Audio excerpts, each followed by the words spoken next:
할렐루야.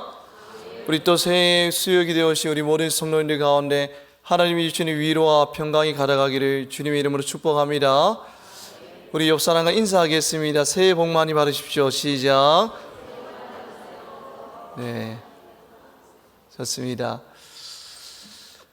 새해라고 우리가 생각하면 첫 시작이 떠올립니다. 그래서 그 첫 시작을 누구와 어디서 보냐는 참 중요하지 않습니까? 그래서 하나님을 믿는 성도들은 또 이 새해를 맞이하기 위해서 주의 성전에 나와서 성구 영신 예배를 드리면서 그렇게 하나님과 함께 보내기를 원합니다. 또 다른 사람들은 또 일찍 일어나서 해가 돋는 그 장면을 바라보면서 새해를 시작합니다. 그런데 오늘 본문에 보면 이 첫 시작이라는 그런 관련된 그런 단어가 등장합니다. 이 요한복음의 저자 사도 요한은 1절에 보면 태초에 말씀이 계시니라 라고 합니다. 언제 말씀이 있다고요? 태초에. 근데 창세기 1장 1절에도 이렇게 말씀합니다. 태초에 하나님이 천지를 창조하시느니라 라고 합니다. 그런데 창세기 1장 1절에서의 태초는 원어가 베레시트라고 합니다. 근데 이 베레시트는 시간이 창조된 시점을 의미합니다. 그런데 요한복음 오늘 본문의 1절에서 나오는 이 태초는 원어가 엔아르케입니다. 근데 이 엔아르케의 뜻이 뭐냐면 시간 이전의 영원의 개념을 뜻합니다. 그러니까 1절에 이 말씀은 곧 예수 그리스도이니라 라고 하는데 이 말씀이신 예수께서 창세 이전, 즉 시간이 창조되기 이전부터 계속 존재하셨다라고 말씀하는 겁니다. 그런데 이 예수님이 태초에 누구와 함께 계셨다라고요? 하나님과 함께 계셨다라고 합니다. 근데 이 함께 계셨으니 원어를 보면 이런 뜻이 있습니다. 얼굴을 맞대고 가까이 머무는 것이라는 의미가 담겨져 있습니다. 무엇을 맞대고요? 얼굴을 맞대고. 심리학에서 이런 게 있습니다. 상대방의 마음은 상대방의 몸짓을 보면 알 수 있다라는 게 있습니다. 어떤 사람이나 우리가 마주보고 앉았을 때 별로 나에게 호감이 없는 상대는 어떤 몸짓을 주로 사용할까요? 팔짱을 끼고 또 등을 뒤로 젖히고 눈을 제대로 맞추지 않고 딴짓을 하거나 잘 경청하지 않습니다. 그런데 나에게 호감이 있는 대상은 어떤 몸짓을 할까요? 일단 의자를 앞으로 당기고 또 잘 경청하고 또 리액션을 잘 해줍니다. 또 상체를 못 받아도 이 상대방 방향으로 가까이 그렇게 숙이고 상대방의 말에 집중을 합니다. 그리고 이 발끝이 상대를 향해 있다라고 합니다. 그래서 발끝이 상대를 향해 있지 않으면 관심이 없는 거고 발끝이 상대를 향해 있으면 관심이 있다라는 그런 연구가 있습니다. 이처럼 호감이 있으면 마음이 있으면 좀 더 상대방에게 가까이 하고 싶어하는 것은 우리 당연한 마음입니다. 하나님과 함께 계셨으니 이 원어를 보면 말씀이신 그리스도께서 하나님과 얼굴을 마주할 만큼 친밀한 교제를 맺으셨다는 겁니다. 우리는 가까이 마주하고 있는 것에 영향을 받게 됩니다. 요즘에 이 지하철을 타게 되면 지하철에 있는 사람들이 주로 무엇을 보고 있습니까? 다 스마트폰 보고 있습니다. 대구 지하철도 그렇고 서울에 한 달 전에 갔는데 서울 사람들도 다 스마트폰을 보고 있더라고요. 그런데 이 한국인이 하루 평균 스마트폰 시간량이 뭐냐면 5.2시간이라고 합니다. 생각보다 많죠, 그죠? 근데 세계 몇일까요? 5위라고 합니다. 정말 많은 한국 사람들이 스마트폰에 시간을 많이 사용하고 있습니다. 우리가 무엇을 가장 가까이 맞이하고 있느냐를 보게 되면 현재 내 마음이 무엇을 가장 가까이 하는지를 우리는 잘 알 수 있습니다. 스마트폰에 혹시 골프에 대한 내용으로 가득 차다라면 내 마음이 어디로 향해 있죠? 골프에 향해 있습니다. 그리고 스마트폰에 주식에 대한 내용으로 가득 차 있다라면 내 마음은 주식에 온통 마음이 사로잡혀 있는 것입니다. 스마트폰에 정치에 관한 내용이 가득하더라면 내 마음은 정치에 가득 차 있고 스마트폰에 성경 말씀에 대한 내용이 가득 차 있으면 내 마음이 말씀에 가까이 있다라는 것입니다. 예수님은 태초부터 얼굴과 얼굴을 마주할 정도로 하나님과 친밀한 사귐이 있었다는 사실을 우리는 기억해야 됩니다. 그렇기 때문에 예수님께서 이 땅에 오셔서도 정말 그 바쁜 가운데서도 한적한 곳에 가셔서 무엇을 하셨죠? 기도하시면서 하나님과 그렇게 친밀히 대화하셨습니다. 예수님은 늘 하나님과 얼굴을 마주하는 그런 친밀한 교제가 있으셨기 때문에 날마다 하늘로부터 내려오는 능력을 다운로드 받아서 그 힘든 십자가의 사명을 넉넉히 감당할 수 있었던 것입니다. 이 화면을 보면 뭔가 바뀐 게 있습니다. 뭐가 바뀌었을까요? 또 센스가 있으신 성도님은 분명히 알아차리실 것입니다. 뒤에 뭔가 바뀌어 있죠, 그죠? 교회 표어가 뭘까요? 생명의 복음으로 가르치고 전파하고 치유하는 교회. 멋지지 않습니까? 한마디로 말씀의 능력을 경험하는 교회라고 저는 생각합니다. 우리 대본교회 성도님들은 올 한 해 세상의 다른 어떤 것에 얼굴을 마주하고 살아가는 것이 아니라 하나님의 말씀의 얼굴을 마주하고 주의 하루 하나님의 말씀을 묵상하며 말씀으로부터 오는 은혜를 마음껏 받아 누리는 복된 한 해 되기를 주님의 이름으로 축복합니다. 우리가 하나님의 말씀을 가까이 마주할 때 어떤 은혜가 있을까요? 바로 생명의 빛으로 새롭게 되는 은혜가 있습니다. 예전에 벤저민 프랭클린에 관한 책을 읽은 적이 있습니다. 이 벤저민 프랭클린이 가로등을 개발해서 거리마다 그 가로등을 설치하려는 계획을 세웠습니다. 근데 이 소식을 들은 필라델피아 주민들이 아니 등불이 집 안에만 있으면 되지 뭐 쓸데없이 왜 밖에 있어서 에너지를 낭비하느냐라고 하면서 그 계획을 반대합니다. 이 벤저민의 사람들이 반응이 너무 거세지니까 일단 시범적으로 그러면 일주일 동안만 밤에 모든 가정의 현관에 등불을 켜보자고 그렇게 일주일 동안만 그렇게 제안합니다. 처음에는 그마저도 많은 사람이 거절해서 몇몇 집에서만 밤에 등불을 켜놓았습니다. 그런데 거리에 등불을 켜두니까 이 장애물에 치이거나 걸려 넘어지는 사람이 없어졌다는 것입니다. 그리고 또 시내가 밝아지니까 밤에도 정확히 길을 알 수 있었고 멀리서도 방향을 알 수 있었습니다. 그리고 범죄율까지 낮아졌다고 합니다. 그래서 결국 프랭클린의 말을 이해하게 된 사람들이 점점 더 많이 밤에 등불을 켜놓게 되었고 몇 달 후에는 모두 가로등을 설치하는 것을 환영하게 되었습니다. 이처럼 빛은 어둠을 밝게 비춥니다. 빛은 절대 가려지지 않고 많은 사람을 옳은 길로 인도합니다. 마찬가지로 4절 오늘 말씀에 보면 그 안에 생명이 있었으니 이 생명은 사람들의 뭘까요? 빛이라고 말씀합니다. 요한은 말씀 안에 생명이 있다라고 말씀하고 있습니다. 그런데 생명과 반대되는 것은 무엇일까요? 죽음입니다. 이 말씀 대신 예수님과 우리는 멀어지면 멀어질수록 우리는 메말라가고 생기를 잃어가고 결국 어둠 속을 헤매면서 죽음을 향해 달려가게 됩니다. 그러나 우리가 말씀 대신 예수님을 가까이 할수록 우리는 생명을 얻게 되고 어둠에서 빛 가운데로 나오게 된다는 것입니다. 요한복음 15장 5절에서 이렇게 말씀합니다. 나는 포도나무여 너희는 가지라.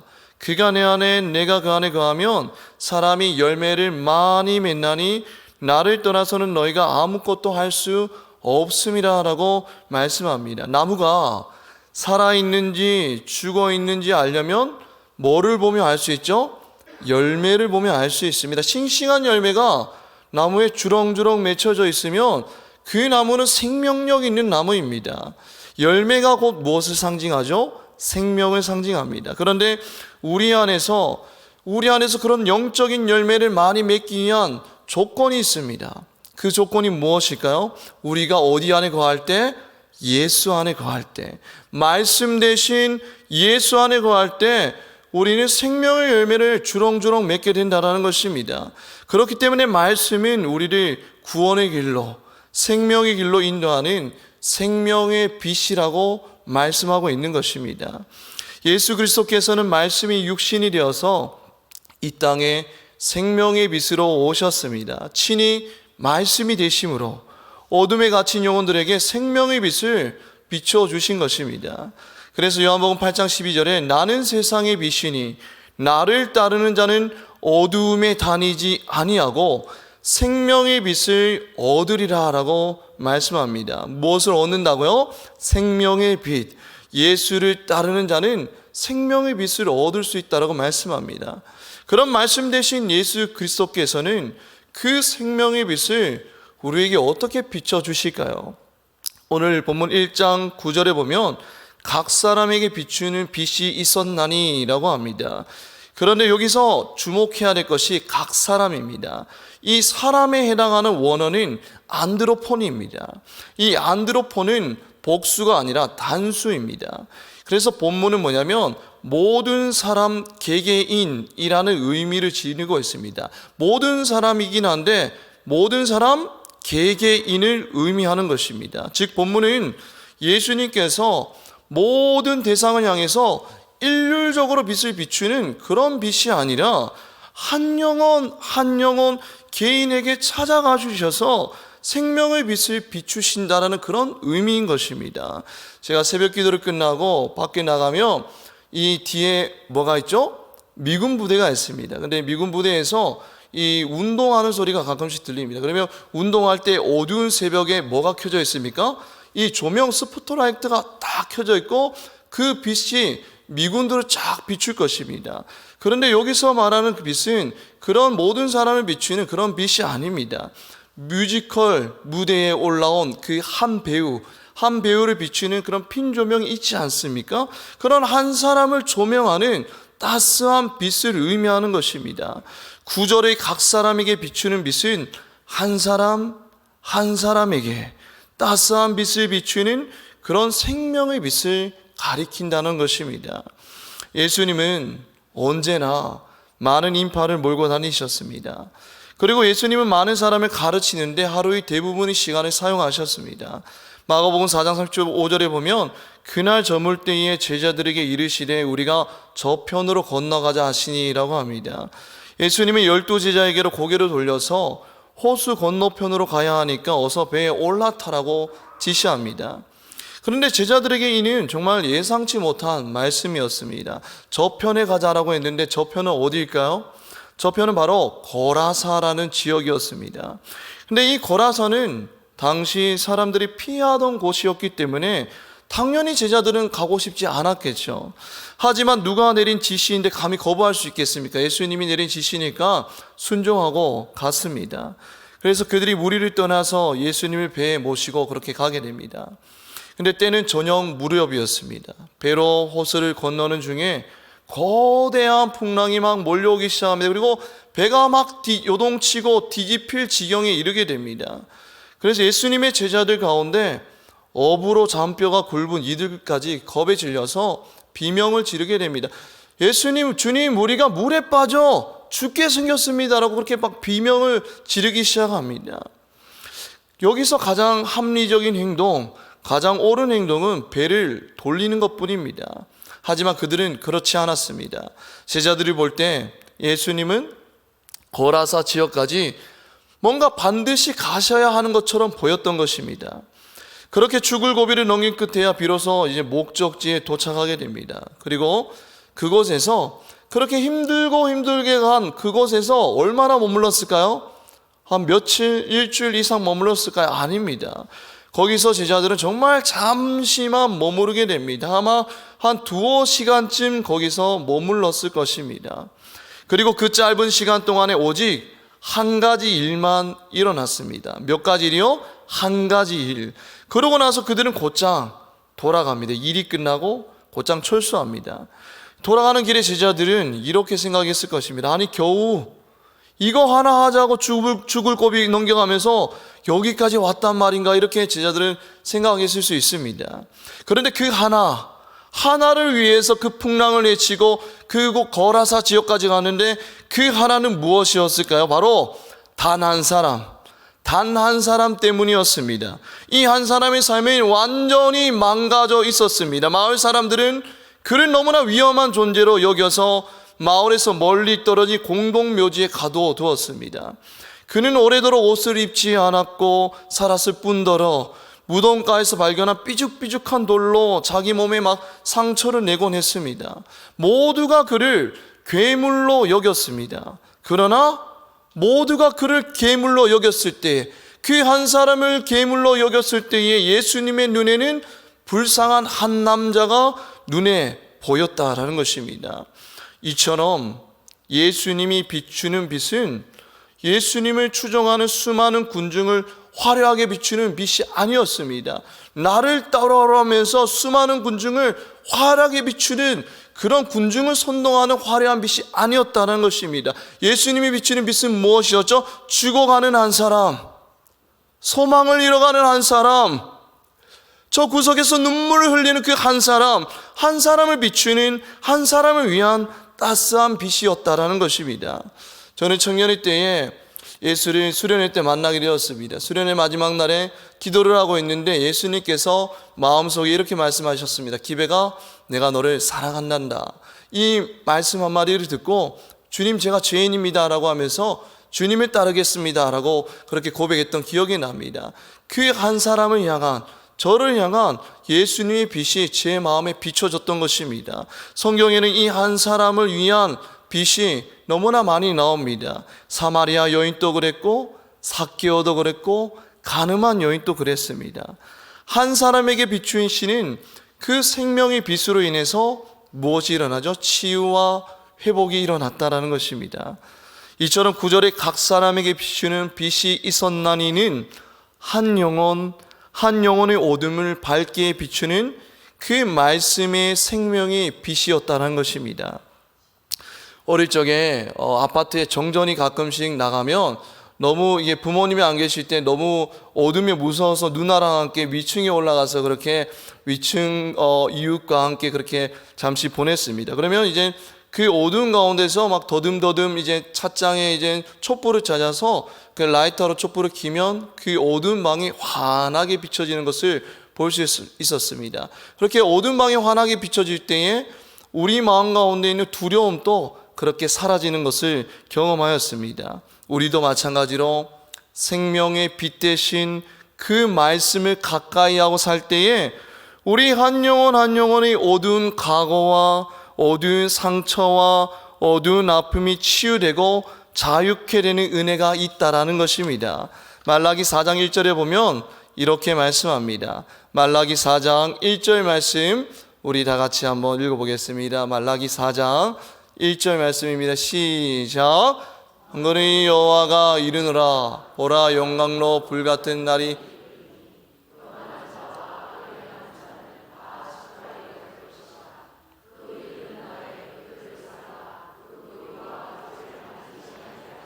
네, 제가 말씀 또 한번 읽어드리겠습니다. 내 이름을 경외하는 너희에게는 공의로운 해가 떠올라서 치료하는 강선을 비추리니 너희가 나가서 외양간에서 나온 송아지 같이 뛰리라라고 말라기에서 그렇게 말씀합니다.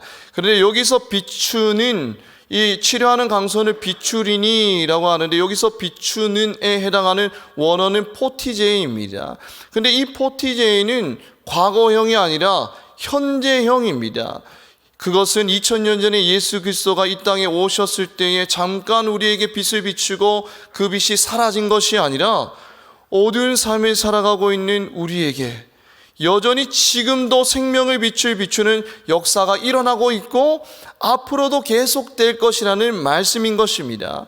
우리 마음과 삶이 점점 메말라가고 어두운 가운데 허덕이는 이유는 우리는 자꾸 그것을 환경에서 찾습니다. 내 가정이 불행해서 내 마음이 자꾸 메말라갑니다. 재정이 부족해서 내 마음이 자꾸 메말라갑니다. 건강이 좋지 못해서 내 마음이 메말라갑니다. 관계가 좋지 못해서 내 마음이 메말라갑니다 라고 우리는 자꾸 마음이 메말라가는 이유를 환경에서 찾습니다. 그러나 우리 마음이 진짜 메말라가는 이유는 생명의 빛 대신 말씀을 붙들고 살아가지 않기 때문입니다. 찬송가 550장에 이렇게 말합니다. 시온의 영광이 빛나는 아침. 그 다음에 뭐죠? 어둡던 이 땅이 밝아오네라고 합니다. 생명의 빛 대신 하나님의 말씀이 어둡던 우리 마음을 비추면 우리 마음이 점점 밝아지기 시작한다는 것입니다. 그 다음에 가사가 무엇일까요? 슬픔과 애통이 기쁨이 되니 시온이 영광이 비춰오네라고 합니다. 생명의 빛 대신 하나님의 말씀이 우리를 비추게 되면 애통이 뭘로 바뀔까요? 기쁨이 되고 치유와 회복이 일어난다는 것입니다. 우리 다 같이 찬송가 550장 한번 불러볼까요? 시온의 영광이 빛나는 아침, 어둡던 이 땅이 밝아오네. 슬픔과 애통이 기쁨이 되니 시온의 영광이 비춰오네. 우리 성도님들은 올 한 해 다른 어떤 것을 가까이 대면하는 것이 아니라 생명의 빛 대신 하나님의 말씀에 가까이 하여서 우리 삶을 새롭게 하시는 주님의 은혜를 마음껏 경험하는 복된 한 해 되시기를 주님의 이름으로 축복합니다. 12절에 보면 영접하는 자 곧 그 이름을 믿는 자들에게는 무슨 권세를 주셨을까요? 하나님의 자녀가 되는 권세를 주셨습니다. 말씀 대신 그 예수님을 우리 마음에 받아들이는 순간부터 죄인에서 하나님의 자녀가 됩니다. 신분 자체가 완전히 새롭게 바뀌어 버린다는 것입니다. 완전히 새 사람이 된다는 것입니다. 바울은 이를 가르쳐서 새로운 피조물이라고 했습니다. 여기서 새롭다라는 말은 질적으로 새로운 것, 근본이 바뀐 상태를 의미합니다. 제가 예전에 이 소년부 친구들이, 제가 사역하는 소년부 친구들이 한겨울에 갑자기 이제 교육자실을 막 똑똑 두드리면서 들어오는 것입니다. 그래서 큰일이 일어났나 싶었는데 정말 이 작은 새끼 고양이를 가지고 와가지고 너무 불쌍하다고 어미를 잃어버렸다라고 하면서 이거 어떻게 해야 되냐고 막 그러는 것입니다. 그래서 이 고양이 이 어미를 찾자 해가지고 이 어미를 찾아보자 했는데 1시간 동안 찾아봐도 이 어미가 보이지 않는 것입니다. 그래서 너무 불쌍해가지고 이 새끼 고양이를 밖에 놔두면 얼어 죽을 것 같아서 결국에는 제가 선택한 것은 제가 기르자는 것입니다. 그래서 제가 그것을 딱 받아가지고 집에 데리고 왔습니다. 그래서 씻겨주고 이젠 사료를 사가지고 이 고양이가 먹는 캔 통조림 사가지고 먹이면서 또 눈에 막 이렇게 질병이 있어서 하얗게 덮여 있더라고요. 그래서 이 병원에 가서 그것을 치료하고 그렇게 했습니다. 그러니까 오늘 계속 시간이 지날수록 이 고양이가 처음에는 불쌍했는데 시간이 지나면 지날수록 점점 살이 찌고 뭔가 이 사람 같아 보이더라고요. 너무 이렇게 고양이가 여유가 있어 보였습니다. 그래서 집에서 먹여주고 따뜻한 방에서 재워주고 똥 치워주고 간식 주고 하니까 이 고양이가 완전히 새롭게 태어난 것입니다. 개팔자가 무슨 팔자죠? 상팔자인데 묘팔자가 상팔자인 것입니다. 너무나 이 행복한 나날을 보내는 고양이였습니다. 말씀 대신 예수 그리스도를 우리 삶 가운데 받아들이는 순간 우리는 죄인에서 무엇이 되죠? 하나님의 자녀가 됩니다. 새로운 피조물로 거듭난다는 것입니다. 고린도후서 5장 17절에 보면 그런즉 누구든지 그리스도 안에 있으면 새로운 피조물이라. 이전 것은 지나갔으니 보라 새 것이 되었도다 라고 말씀합니다. 오늘 본문의 12절에 영접하는 자라고 했는데 이 영접하는 자는 예수를 받아들이는 모두를 나타내는 표현입니다. 남녀, 노소, 빈부와 기천, 건강한 사람과 병든 사람, 지식을 가진 자와 그렇지 못한 이들의 구별이나 차별이 존재하지 않습니다. 하나님의 말씀을 믿는 모든 이들에게는 새롭게 태어나는 은혜가 있다라는 것입니다. 예수를 믿기 전에 그가 판사였건 그가 검사였건 그가 감옥에 있는 죄수였던 간에 예수 안에서는 이전 것은 모두 지나가 버리고 새 사람으로 태어나는 것입니다. 그리고 새롭게 태어나는 것으로 끝나는 것이 아니라 구원의 은혜로 끝나는 것이 아니라 새롭게 태어난 주의 자녀들에게 날마다 새롭게 은혜를 부어주시는 하나님의 은혜가 있다는 것입니다. 예레미야 3장 23절에 보면 이렇게 말씀하고 있습니다. 그것들이 아침마다 새로우니 주의 신실하심은 크시나이다 라고 합니다. 아침마다 새롭다라고 합니다. 아침마다 새롭다는 것은 날마다 새로운 은혜를 부어주시는 하나님을 가리키는 것입니다. 범죄를 저지른 자들에게는 뭐가 남죠? 범죄 기록이 남습니다. 그래서 범죄자들은 출소한 뒤에도 전자발찌를 착용하게 됩니다. 그래서 요즘에는 성범죄자를 이렇게 어디 사는지, 내 주위에 동네에 어디 사는지 스마트폰 앱을 통해서 주변 동네 사람들에게 알려준다라고 합니다. 그러니까 이 범죄자들은 평생 이 죄인으로 낙인 찍혀 버린다는 것입니다. 그러나 하나님은 오늘 또 더럽고 더러운 죄를 짓고 살아가는 연약한 우리를 죄인으로 낙인 찍어버리지 않으신다라는 거예요. 성경은 하나님의 자녀에게는 더 이상 정죄함이 없다라고 말씀하고 있습니다. 예수님이 제자들에게 7번씩 70번이라도 용서하라라고 말씀하셨습니다. 근데 그렇게 말씀하시는 전제는 무엇이냐면 하나님이 우리를 대하실 때에도 그렇게 대하신다는 것입니다. 우리가 하나님 앞에 죄를 짓고 나아갔을 때에도 용서를 구하면 무한하게 용서해 주신다라고 그렇게 약속하고 있는 것입니다. 오늘 또 죄로 쓰러지고 자빠져도 새롭게 다시 시작할 기회를 주시는 하나님이십니다. 이처럼 하나님은 늘 새로운 은혜를 부어주기를 원하신다라는 거예요. 예수님이 이 땅에 오신 이유는 이사야 53장 4절에 보면 이렇게 말씀합니다. 그는 실로 우리의 질고를 지고 우리의 슬픔을 당하였거늘이라고 합니다. 예수님이 이 땅에 오신 이유는 구원의 은혜를만 주기를 원해서 이 땅에 오신 것이 아니라 우리의 질고를 졌다라고 말씀합니다. 이 질고의 뜻이 뭐냐면 고통과 괴로움과 근심과 슬픔과 불행을 뜻하는 것입니다. 예수님은 우리에게 구원을 주셨을 뿐만이 아니라 그 하나님의 자녀에게 하나님의 자녀들이 겪는 아픔과 상처까지도 치유하기 위해서 이 땅에 오신 줄 믿습니다. 그렇기 때문에 우리는 과거의 상처와 아픔을 곱씹고 묵상하면서 세월을 낭비하면 안 됩니다. 왜냐하면 하나님은 오늘 또 주의 자녀들에게 새로운 은혜를 부어주시기를 원하시기 때문입니다. 이사야 43장 18절에서 19절 말씀, 이사야 43장 18절에서 19절 말씀 우리 한번 다 같이 읽겠습니다. 시작. 너희는 이전 일을 기억하지 말며 옛날 일을 생각하지 말라. 보라, 내가 새 일을 행하리니 이제 나타낼 것이라. 너희가 그것을 알지 못하겠느냐. 반드시 내가 광야의 길을 사막의 강을 내리니. 아멘. 하나님의 새 일을 행하시는 하나님이신 줄 믿습니다. 우리를 날마다 새롭게 하기를 원하시는 하나님이십니다. 그렇기 때문에 올 새해에는 지나간 일에 너무 연연하지 마시기 바랍니다. 화려했던 기억은 우리를 교만하게 만듭니다. 그리고 실패했던 경험은 우리를 두렵게 만들 것입니다. 그 기억을 끊어내려고 오신 분이 바로 예수님이십니다. 과거에 실패했던 경험들은 너무 연연하지 마시기 바랍니다. 하나님께서는 과거의 실패를 반복시키시는 분이 아니라 회복시키시는 분이신 줄 믿습니다. 반드시 내가 광야의 길을 사막의 강을 내리니 라고 말씀하셨습니다. 광야의 길을 낸다라는 거 정말 어려운 일 아닙니까?